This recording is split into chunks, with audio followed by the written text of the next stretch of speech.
fried rice की मैं आम चारे अदुबु योंचाक अमदि ngari happaga sema fried rice ki mahau di kari amu hairuni aduga loinena chanabagi omelette ama adusu Thai style da ahawbi mathakta ahawbani ko ngasidi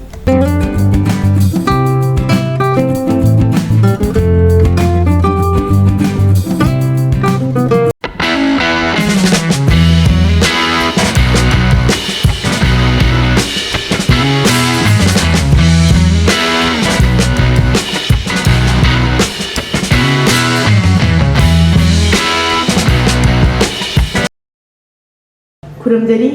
मथेले recipe channel असिगी माइकैदगी मयाम तरामना ओक्चरी मयाम ngasiदी मयाम गिदमक्ता खितंग यूनिक ओइबा रेसिपी अमा पुदुना लाक्चरी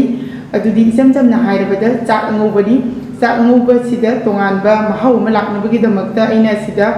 ngari हाइबदी fermented fish हापगा ngौदोबनी हापगी महुत्ता जेनम नाकुपी गुंबा अदुदगी अवाफदिगोम गुंबा सिजिनदोइनी अदुगा लोइनाना चाक अंगौबा सिगी मथक्ता हापनबा omelette amasu haudoini ado omelette se akogi normal haubado adu nataba kitang tonganba Thai style da haujage ado masi yamna su lai adudagi chabda yamna su hawi aduna mayam video se loyo hawo mideng tabu hojik ahanbada aina asida chak athongba tenggot ama laujare adudagi asina ngari se ni khak laure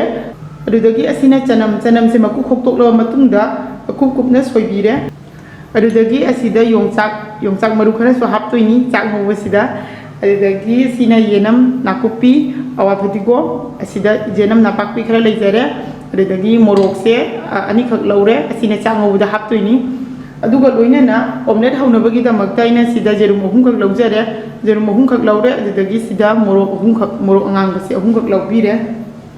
ado machal singa se haibel hore banina hojik sembagi process ta mukchalasi hojik yenam se soibirani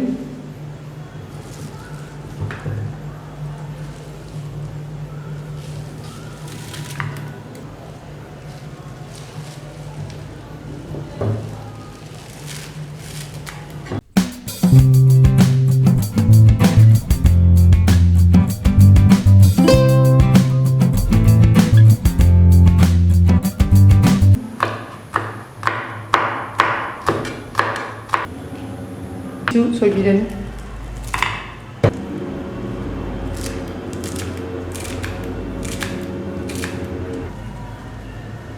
awa padigom sisu sembirani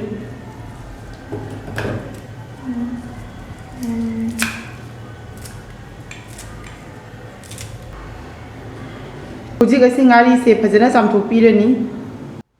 ngari se phajana chamthokle hojik aina gas ta khang ama thangale khang se sare thau hapirani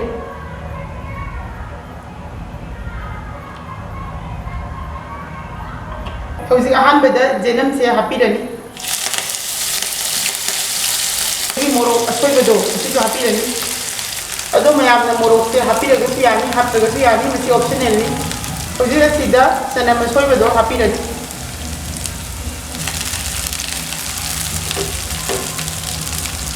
hojik asida ngari se hapirani ado ngari se ani se kitang yamangani aduna amatama hapani jamna manam lalaga su hawro yebo ang mahawla nabagi damagtani aduna ngari se amatang hape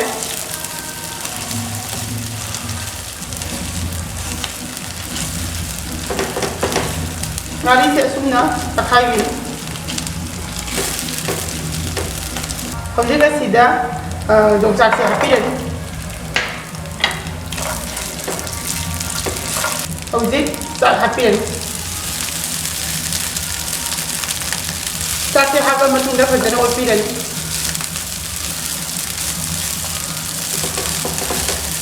hojik asida gainin kitang hapirani morok asuba kitang hapirani adudagi jira asuba asisu kitang hapirani amtang phajana mix tawbirani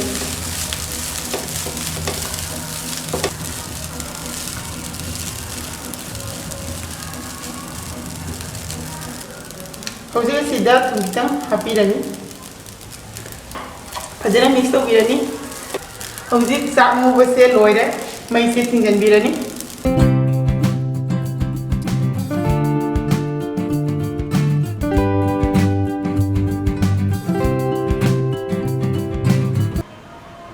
ꯍꯧꯖꯤꯛ ꯊꯥꯏ omelette ꯍꯧꯅꯕꯒꯤꯗꯃꯛꯇ ꯑꯩꯅ ꯉꯁꯥꯏꯒꯤ ꯃꯣꯔꯣꯛ ꯑꯉꯥꯡꯕ ꯑꯍꯨꯝꯗꯣ ꯑꯗꯨ ꯁꯣꯏꯔꯒ ꯍꯥꯞꯄꯤꯔꯦ ꯑꯗꯣ ꯃꯣꯔꯣꯛꯁꯦ ꯑꯣꯞꯁꯅꯦꯜꯅꯤ ꯍꯥꯞꯄꯁꯨ ꯌꯥꯏ ꯍꯥꯞꯇ꯭ꯔꯒꯁꯨ ꯌꯥꯏ ꯑꯩꯅ ꯈꯤꯇꯪ ꯁ꯭ꯄꯥꯏꯁꯤ ꯑꯣꯏꯅ ꯆꯥꯅꯤꯡꯕꯒꯤꯗꯃꯛꯇ ꯃꯣꯔꯣꯛꯁꯦ ꯍꯥꯞꯄꯅꯤ ꯑꯗꯨꯗꯒꯤ ꯖꯦꯔꯨꯝ ꯑꯍꯨꯝ ꯑꯗꯨꯁꯨ ꯊꯨꯒꯥꯏꯔꯦ ꯍꯧꯖꯤꯛ ꯑꯁꯤꯗ ꯊꯨꯝ ꯈꯖꯤꯛꯇꯪ ꯍꯥꯞꯄꯤꯔꯅꯤ ꯑꯗꯨꯒ ꯐꯖꯅ ꯃꯤꯛꯁ ꯇꯧꯕꯤꯔꯅꯤ ꯍꯧꯖꯤꯛ ꯊꯥꯏ ꯑꯣꯝꯂꯦꯠ ꯍꯧꯅꯕꯒꯤꯗꯃꯛꯇ ꯒꯦꯁꯇ ꯈꯥꯡ ꯑꯃ ꯊꯥꯡꯒꯠꯂꯦ ꯈꯥꯡꯁꯦ ꯁꯥꯔꯦ ꯊꯥꯎ ꯍꯥꯞꯄꯤꯔꯅꯤ ꯊꯥꯎꯁꯦ ꯈꯤꯇꯪ ꯌꯥꯝꯅ ꯍꯥꯞꯄꯤꯒꯅꯤ ꯍꯥꯏꯕꯗꯤ ꯈꯥꯡꯁꯤꯒꯤ ꯃꯥꯒꯤ ꯑꯀꯣꯏꯕ ꯔꯥꯎꯟꯁꯦ ꯑꯁꯤ ꯊꯨꯝꯅꯕ ꯍꯥꯞꯄꯤꯒꯅꯤ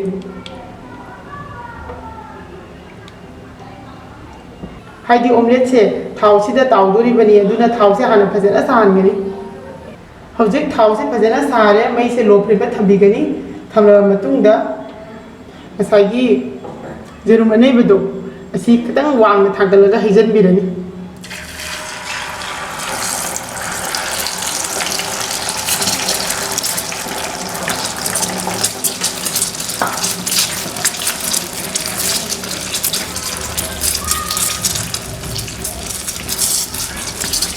ꯍꯧꯖꯤꯛ ꯃꯅꯨꯡ ꯊꯪꯕ ꯁꯥꯏꯠ ꯑꯁꯤ ꯌꯦꯡꯕꯤꯔꯅꯤ ꯃꯅꯨꯡ ꯊꯪꯕ ꯁꯥꯏꯠ ꯑꯁꯤ ꯉꯥꯡꯉꯦ ꯑꯗꯨꯅ ꯍꯧꯖꯤꯛ ꯑꯣꯟꯊꯣꯛꯄꯤꯔꯅꯤ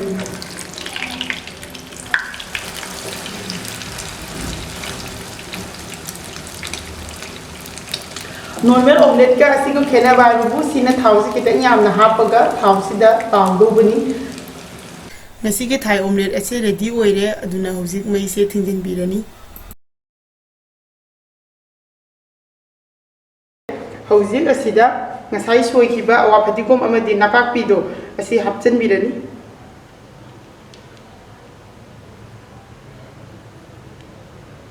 ꯍꯧꯖꯤꯛ ꯑꯁꯤꯒꯤ ꯃꯊꯛꯇ ꯉꯁꯥꯏꯒꯤ ꯊꯥꯏ ꯑꯣꯝꯂꯦꯠꯇꯣ ꯑꯁꯤ ꯍꯥꯞꯆꯤꯟꯕꯤꯔꯅꯤ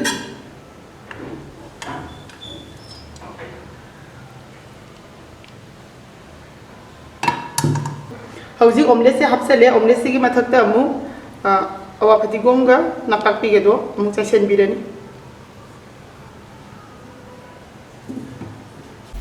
ꯃꯌꯥꯝ ꯑꯩꯒꯤ ꯉꯁꯤꯒꯤ ꯔꯦꯁꯤꯄꯤ ꯑꯁꯦ ꯁꯦꯝꯕ ꯂꯣꯏꯖꯔꯦ ꯑꯗꯣ ꯑꯁꯤꯒꯤ ꯔꯦꯁꯤꯄꯤ ꯑꯁꯦ ꯌꯥꯝꯅ ꯂꯥꯏꯕ ꯑꯗꯨꯗꯒꯤ ꯌꯥꯝꯅꯁꯨ ꯍꯥꯎꯕ ꯔꯦꯁꯤꯄꯤ ꯑꯃꯅꯤ ꯑꯗꯣ ꯃꯌꯥꯝꯁꯨ ꯁꯨꯡꯁꯣꯏ ꯁꯣꯏꯗꯅ ꯌꯨꯝꯗ ꯇ꯭ꯔꯥꯏ ꯇꯧꯕꯤꯌꯨ ꯑꯗꯨꯒ ꯀꯃꯥꯏꯅ ꯇꯧꯒꯦ ꯍꯥꯏꯕꯗꯣ ꯑꯩꯒꯤ ꯀꯃꯦꯟ ꯕꯣꯛꯁꯇ ꯍꯥꯏꯕꯤꯔꯛꯎ ꯉꯁꯤꯒꯤ ꯑꯣꯏꯅꯗꯤ ꯚꯤꯗꯤꯑꯣ ꯑꯁꯦ ꯃꯇꯥꯡ ꯑꯁꯤꯗ ꯂꯣꯏꯁꯤꯟꯖꯔꯒꯦ ꯃꯌꯥꯝꯅ ꯚꯤꯗꯤꯑꯣ ꯑꯁꯤꯕꯨ ꯂꯣꯏꯅ ꯌꯦꯡꯂꯕ ꯃꯇꯨꯡꯗ ꯂꯥꯏꯛ ꯇꯧꯕꯤꯔꯝꯃꯨ ꯁꯦꯌꯔ ꯇꯧꯕꯤꯌꯨ ꯂꯣꯏꯅꯅ ꯆꯦꯅꯦꯜ ꯑꯁꯤꯗ ꯑꯅꯧꯕ ꯑꯣꯏꯔꯒꯅ ꯆꯦꯅꯦꯜ ꯑꯁꯤꯕꯨ ꯁꯕꯁꯀ꯭ꯔꯥꯏꯕ ꯇꯧꯕꯤꯌꯨ ꯁꯕꯁꯀ꯭ꯔꯥꯏꯕ ꯇꯧꯔꯕ ꯃꯇꯨꯡꯗ ꯕꯦꯜ ꯕꯇꯟ ꯅꯝꯕ ꯀꯥꯎꯕꯤꯒꯅꯨ ꯑꯩꯒꯤ ꯃꯈꯥ ꯇꯥꯕ ꯚꯤꯗꯤꯑꯣꯒꯤ ꯅꯣꯇꯤꯐꯤꯀꯦꯁꯟ ꯂꯥꯛꯅꯕꯒꯤꯗꯃꯛꯇ